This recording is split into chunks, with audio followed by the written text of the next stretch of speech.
Goodwill. So last lecture में हमने goodwill का मतलब और मीनिंग्स एंड फीचर्स सब कुछ डिस्कस किया था। आज के लेक्चर में हम डिस्कस करेंगे गुडविल वैल्यूएशन कैसे करते हैं। These are the 4 methods primarily valuation of goodwill का। कैपिटलाइजेशन के हालांकि अंदर भी 2 और मेथड्स हैं, but in any case these are the 4 मोटे मोटे primarily methods. So first one is purchase of average period profit method, purchase of average profit method, super profit goodwill valuation method. Third one is purchase of weighted average profit method, and the fourth one is capitalization method. So capitalization method itself includes average and super profit methods. So let's discuss all these methods one by one. Average profit method. Average profit method includes 2 parts: simple average profit and weighted average profit method. Simple average profit. Simple average profit हम क्या करते हैं, सबसे पहले total the profits और losses of every previous year. So अगर आपको पिछले 3 सालों का एवरेज प्रॉफिट कैलकुलेट करने को कहा है, so whether it is profits और losses, you have to average it, right. जितने प्रॉफिट्स हैं उनको ऐड कर लो, जितनी लॉसेज हैं उनको सब्ट्रैक्ट कर लो। सो टोटल दी प्रॉफिट्स और losses of every previous year divide the total profit of all the years by the number of years, total profit. So ये जो आपका टोटल प्रॉफिट निकल के आया है प्रॉफिट एंड लॉसेस को एडजस्ट करने के बाद, उसको अगर इफ इट इज़ 3 ईयर्स तो डिवाइड बाय 3, सो एवरेज करना है हमें। एंड गुडविल क्या होगी, जितना आपने एवरेज प्रॉफिट निकला सेकेंड स्टेप के बाद जो प्रॉफिट निकला into number of years of purchase. So आप कितने सालों का परचेज गुडविल का एक्सेप्ट करना चाहोगे, that will be the goodwill. So what is number of years of purchase. For example आपने कहा कि मेरा एवरेज प्रॉफिट 50,000 रुपीज़ है, कितने सालों का 50,000 एवरेज आप एक्सेप्ट करते हो। यानी कि मैं ये कहता हूँ कि अगर मैंने कोई बिज़नेस बाय करना है या मैंने अपना बिज़नेस सेल करना है, मैंने अपनी गुडविल सेल करनी है, तो मैं ये ऑपोजिट फर्म को बोलूँगा कि 50,000 इज़ माई एवरेज प्रॉफिट, और उसको आप 2 से मल्टीप्लाई करो, यानी कि 2 सालों का एवरेज प्रॉफिट को मैं अपनी गुडविल मानूंगा, right. So this is simple average profit method. सबसे इजी होता है, ऐड कर दिया, लॉसेस को सब्ट्रैक्ट कर दिया, डिवाइड कर दिया जितने नंबर ऑफ ईयर्स हैं, and number of years purchase से मल्टीप्लाई कर दिया।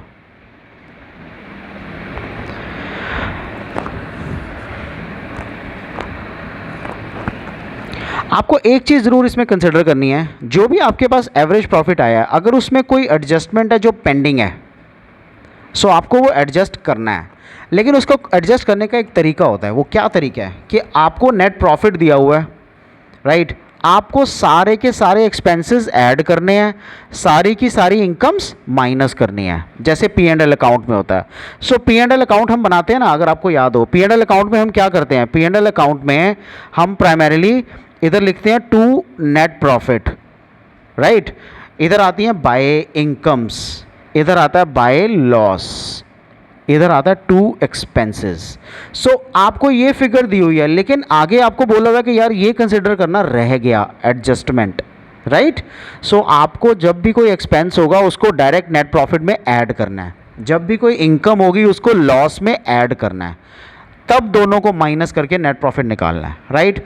अगर आपको एक एक्सपेंस दिया हुआ है और लॉस दिया हुआ है, तो आपको क्या करना है, लॉस में एक्सपेंस को सब्ट्रैक्ट करना है। ऐसे भी नज़र आ रहा है ना, ऑपोजिट साइड है, आपको प्रॉफिट दिया हुआ और इनकम दी हुई है, सो ऑपोजिट साइड है तो सब्ट्रैक्ट होगा, राइट। सो जैसे ऐड क्या क्या करेंगे, लॉस एक्सपेंस है, loss by fire, loss on sale of fixed assets, capital expenditure, non recurring expenses, over valuation of opening stock, under valuation of closing stock. What is over valuation of opening stock and what is under valuation of closing stock? क्या होता है ये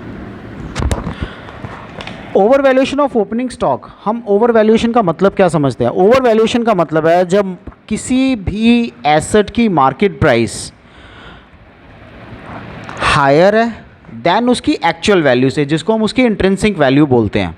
सो intrinsic value हम जब बोलते हैं ना, इसका मतलब कंपनी की जो एक्चुअल जो वर्थ है, जो एक्चुअल वैल्यू है on the basis of its fundamentals और फाइनेंशियल्स, इसको हम इंट्रिंसिक वैल्यू बोलते हैं। सो ओवर वैल्यूएशन, सो होता क्या है, ओवर वैल्यूएशन जो भी है ना ओपनिंग स्टॉक की फाइनेंशियल अकाउंट्स में, इससे डिक्रीज होता है फाइनेंशियल अकाउंट्स का प्रॉफिट।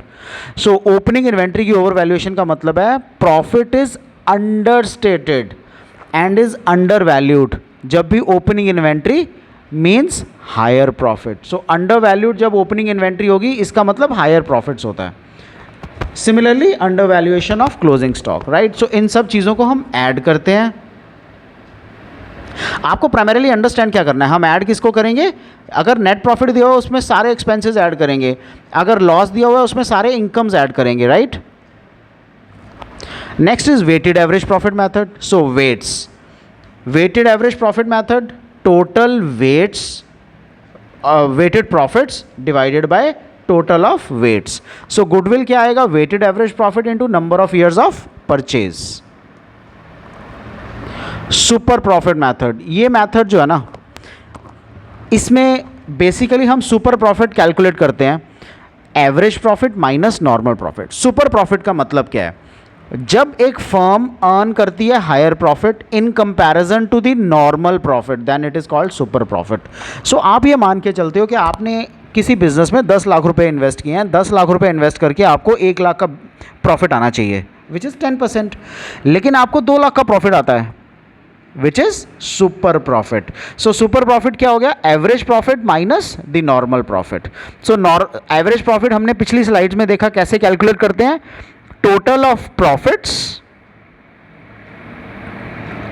और adjust the losses of previous years, जितने सालों का हमने लेना है, of previous years divided by number of years.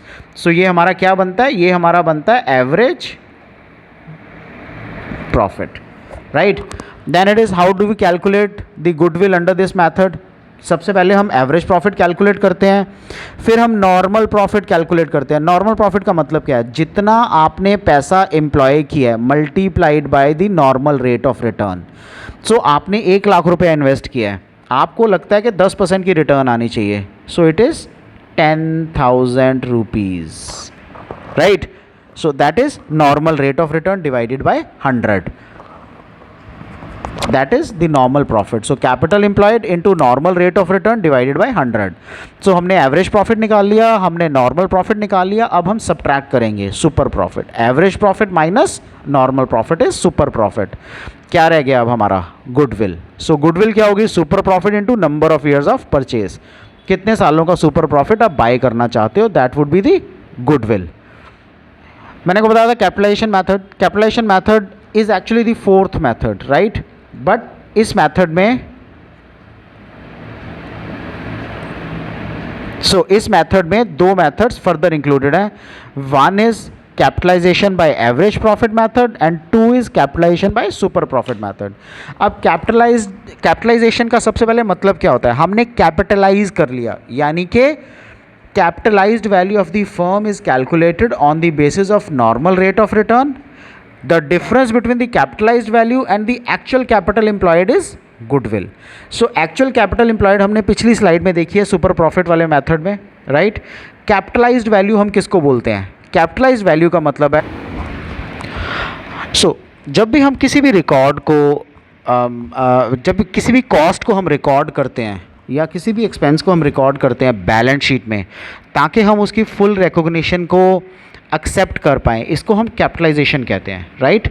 So difference क्या है, difference between the capitalized value and the actual capital employed. So actual capital employed में तो जितना आपने पैसा लगाया, राइट, और आप कितना उसका रिटर्न एक्सपेक्ट करते हो, that is normal rate of return.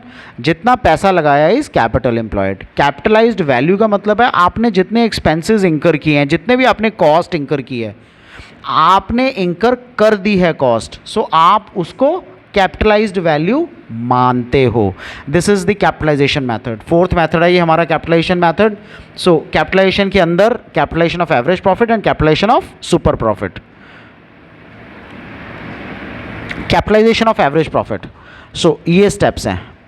सबसे पहले वही एवरेज प्रॉफिट निकालना है जो हमने फर्स्ट स्लाइड में निकाला था पास्ट फ्यू ईयर्स की परफॉर्मेंस के साथ। Capitalize the average profit on the basis of normal rate of return to ascertain the capitalize value of the average profit. For example आपका एवरेज प्रॉफिट आया 50,000 rupees into 100/10, ये आपने capitalize कर दिया। So the value becomes 5 lakh rupees. So ये आपका average profit था, ये आपका नॉर्मल रेट ऑफ रिटर्न है, आपने 100/10 करके कैपिटलाइज कर दिया। So average profit into 100 by capitalize value, right. So वही किया है नॉर्मल रेट ऑफ रिटर्न। अब गुडविल क्या होगी, ascertain the actual capital that is net asset by deducting the liabilities. So हम बैलेंस शीट बनाते हैं ना, टोटल एसेट्स, नेट एसेट्स, उसमें से आउटसाइड लाइबिलिटीज को माइनस करना है, outside liabilities from the total assets, goodwill को छोड़ के, right. So capital employed net assets is equal to total assets, goodwill छोड़ के एसेट्स, अगर यहाँ गुडविल दी है तो उसकी वैल्यू कंसिडर नहीं करनी, माइनस दी आउटसाइड लाइबिलिटीज, ये होती है insiders liability which is share capital, उसको कंसिडर नहीं करना, आउटसाइडर की सारी लाइबिलिटीज लेनी है आपने. Compute the value of goodwill by deducting net assets from the capitalized value of average profit. So जितने भी आपने नेट एसेट्स कैलकुलेट किए हैं उसको सब्ट्रैक्ट करना है capitalized value of average profit में से. So point number 2 minus point number 3, इन दोनों को माइनस करोगे, the value will be the value of goodwill. Next is capitalization of super profit. So सबसे पहले हमें सुपर प्रॉफिट निकालने हैं, वही average profit and normal rate of return से, नॉर्मल प्रॉफिट से. So calculate the capital employed of the firm which is equal to the total assets minus the outside liabilities. जो भी हमारी टोटल एसेट्स हैं उसमें से जब हम आउटसाइड लाइबिलिटीज़ को माइनस करते हैं उसको हम कैपिटलाइजेशन ऑफ सुपर प्रॉफिट कहते हैं. Calculate normal profit on capital employed is equal to total assets minus outside liabilities employed. Last slide में भी हमने यही किया है. उसके बाद एवरेज प्रॉफिट पिछले सालों का हम कैलकुलेट करेंगे, सुपर प्रॉफिट कैलकुलेट करेंगे, average profit minus normal profit. Super profit यही तो फॉर्मूला लिखा है हमने जब super profit, straight super profit calculate कर रहे थे, वो क्या था, average profit minus normal profit. Next, multiply the super profit by the required number of return multiplier. जो भी हमारा required number of multiplier return है उससे हम मल्टीप्लाई कर देंगे. सो super profit into 100 divided by rate of return. So formula क्या है, सुपर प्रॉफिट, ये जो वैल्यू आई है, इंटू 100 ओवर NRR. ये हमारा गुडविल आ गया capitalization of super profit method से. That's it for the valuation of goodwill. So actually 5 formulas हैं, simple, average, weighted average, super profit and then capitalization of average profit, capitalization of super profit method, right. So आपको इनमें से कोई भी doubt हो, do write to me, I will explain clear all your doubts. Thank you very much.